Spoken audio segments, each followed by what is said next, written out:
So this can be a very self-convicting passage for a preacher to preach on. In fact, it is very self-convicting for most of us who call ourselves Christians.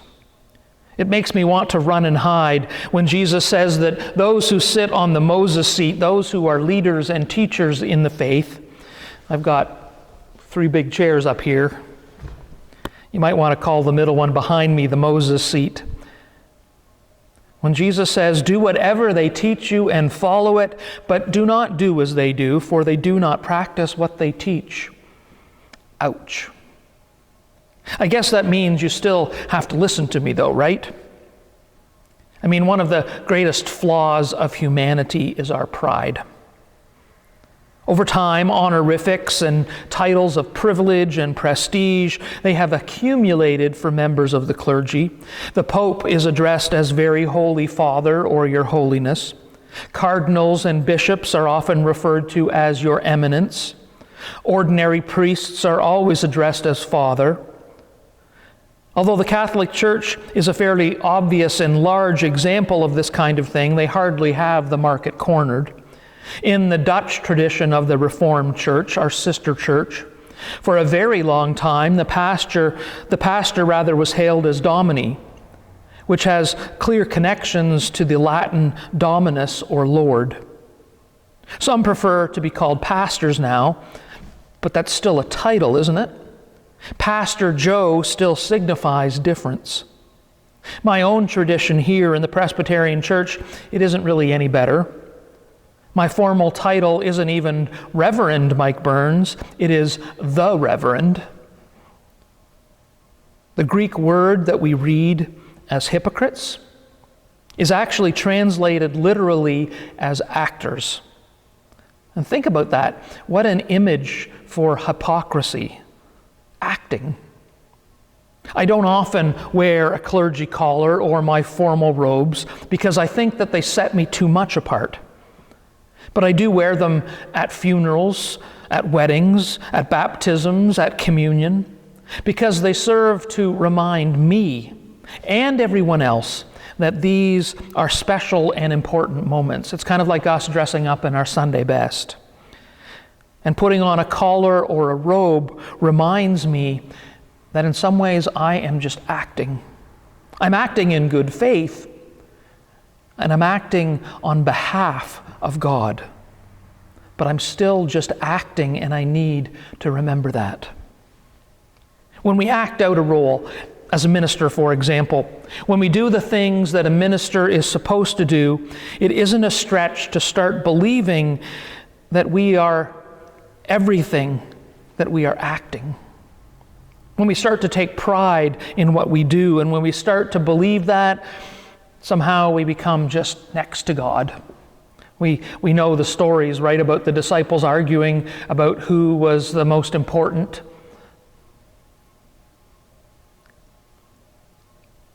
You know, it's not the law that Jesus critiques in our passage this morning. What he's actually critiquing is its observance for self-glorification. In fact, Jesus himself lived according to the law, so he wore fringes too. He followed these traditions faithfully, but the difference was he did so for the right reasons. We struggle sometimes to understand what Jesus meant when he said they do all their deeds to be seen by others, for they make their phylacteries broad and their fringes long. Well, phylacteries are little boxes of metal or bands of parchment which are fastened to the head or the forehead by straps. And they contain passages of Scripture referring to the Passover and the redemption of the firstborn from Egypt, and they are still worn by some Jews today. And the fringes? The fringes are the tassels or fringes on the very edge of the prayer shawls. And Jesus was not critiquing their prayer life, their following of the law. Jesus was questioning their motives behind it. That their broad phylacteries and their long fringes were not about faithfulness, but about being noticed by others. They were essentially saying, "Look at me, look how faithful I am." There is much in Malawi that I miss. I miss the great joy in worship. I miss the singing. On mornings like this, I miss the warmth. There are also many things I do not miss: poverty, hunger, sick children.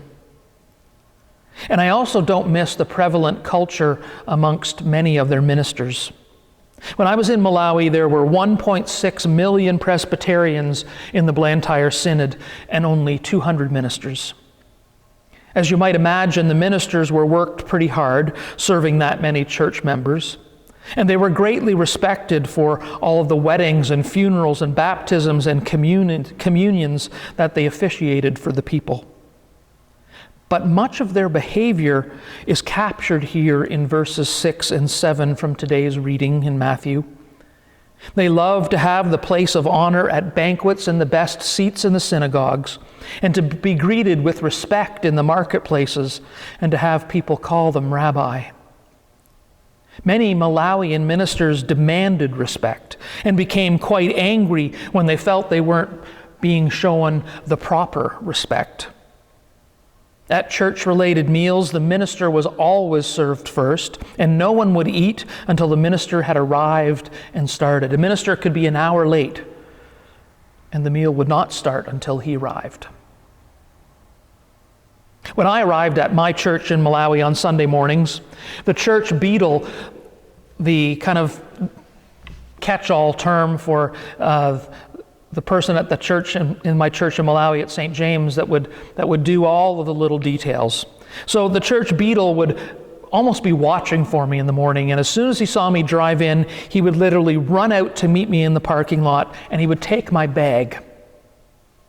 Because as a minister, I was not supposed to carry my own bag. And we'd always argue about it. We'd pull back and forth, and finally I would relent because I knew that he would get in trouble if I didn't let him. I also remember a time when myself and a group of women in the women's society, when we were going out to deliver some food and some supplies to some of the very poor families in our congregation. And so I picked them up in my Land Rover, or my Land Cruiser. I picked them up, and there was about 4 or 6 of them. And we loaded all the things in the back of the Land Cruiser, and we piled in, and we drove. They gave me directions, and we drove as far as we could. And they said, "Oh, well, from here we have to get out and walk." And that part of Blantyre near my church was very mountainous. And so we had to walk probably a mile and a half to get there. But it was up and down to get to these families. And we had a 50-kilogram bag of maize. We had some big plastic bins full of other supplies, and then we were leaving the plastic bins with them. And so we started to gather the things up, and I went to grab the maize, the corn, to take my turn at carrying it. And the women were all horrified. And they told me that I couldn't carry anything because I was the minister. Now, at that point, I was in much better shape than I am now. I was roughly about 41 or 42. And all of these women, at a minimum, were 50 or older. And I couldn't carry anything.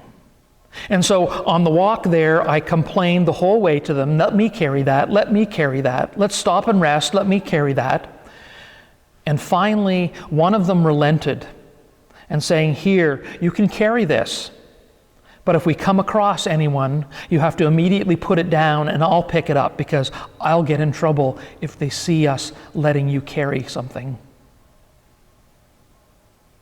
Now, all of these traditions, they started with the best of intentions about showing respect for the person that they considered to be representing God in their midst. And for many in the church, that is still how they viewed it. When I visited their houses, I was welcomed with great hospitality and deference because for them, it was like God was visiting. They felt honored to show that respect. But the problem arises, however, when ministers who are treated with such respect and deference because they represent God begin to believe they are God or God-like. And many ministers began to demand this respect, to expect it, to believe it was their due. Now, for me, coming from a culture that no longer shows that kind of respect for the office of minister, from a culture that now in many cases looks with suspicion at someone in a clergy collar after years of hearing about abuse from the hands of clergy, coming from this culture to what I considered an over-the-top respect, it was quite a leap. I was often overwhelmed and embarrassed by that respect simply because I wore a collar. And this embarrassment, this feeling of unworthiness, led me to accept their respect with great humility. And it fueled a desire in me to try and live up to that respect that was automatically given to me. Carter Hayward is an Anglican priest and theologian, and she says this about humility. Genuine humility is a gift from God, which has nothing to do with downcast eyes, a misty voice, noble stories of sacrifice.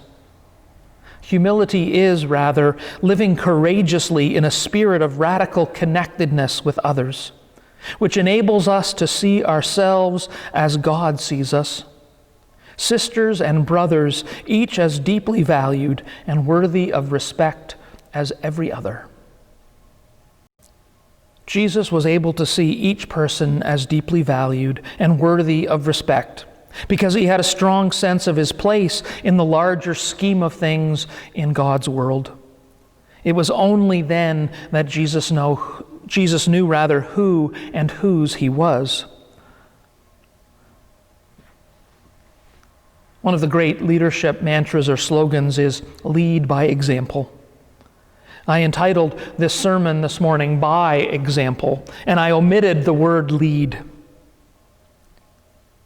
Because as I thought more and more about what Jesus was saying and what lessons he was trying to teach, I realized that the word lead was causing me some problems. It's not that I don't think that leadership is necessary. We need leaders. But sometimes I think we focus too much on the word lead and not enough on the word example. And when I say we, I actually mean I. Because isn't that what the difference is between lead and example? When I lead, I say, we need to do this, we need to do that. We need to lead by example. But I'm actually using we to be nice. It's almost a leadership skill or trait. When I actually mean we, when I say we, I actually mean you. You need to lead by example. At least that's the way it often comes across. We focus too much on the word lead and not enough on the word example.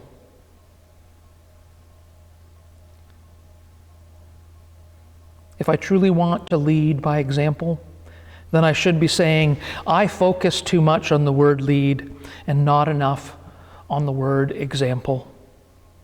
Or better yet, just stop talking about it and do it. Show it. It doesn't quite make sense grammatically, but perhaps as Christians we should replace the word lead with live. We should live by example, or better yet, we should live as an example. But again, just like the Pharisees that Jesus is criticizing, we are faced with the danger of pride. Who exactly are we doing this for anyway? Are we doing it for us so we feel better about ourselves? Are we doing it for others so that they can become more like us? Or are we doing it so that others can look at us and say, oh, what a holy person that guy is? Or do we live our lives by following Jesus' example and doing it for God with humility and gratitude? It's kind of like the story of Goldilocks. These fringes are too short. These fringes are too long. These fringes are just right. May we continue to struggle together to find the right length of our fringes. And may we live by example. Amen. Our hymn 650, He Leadeth Me.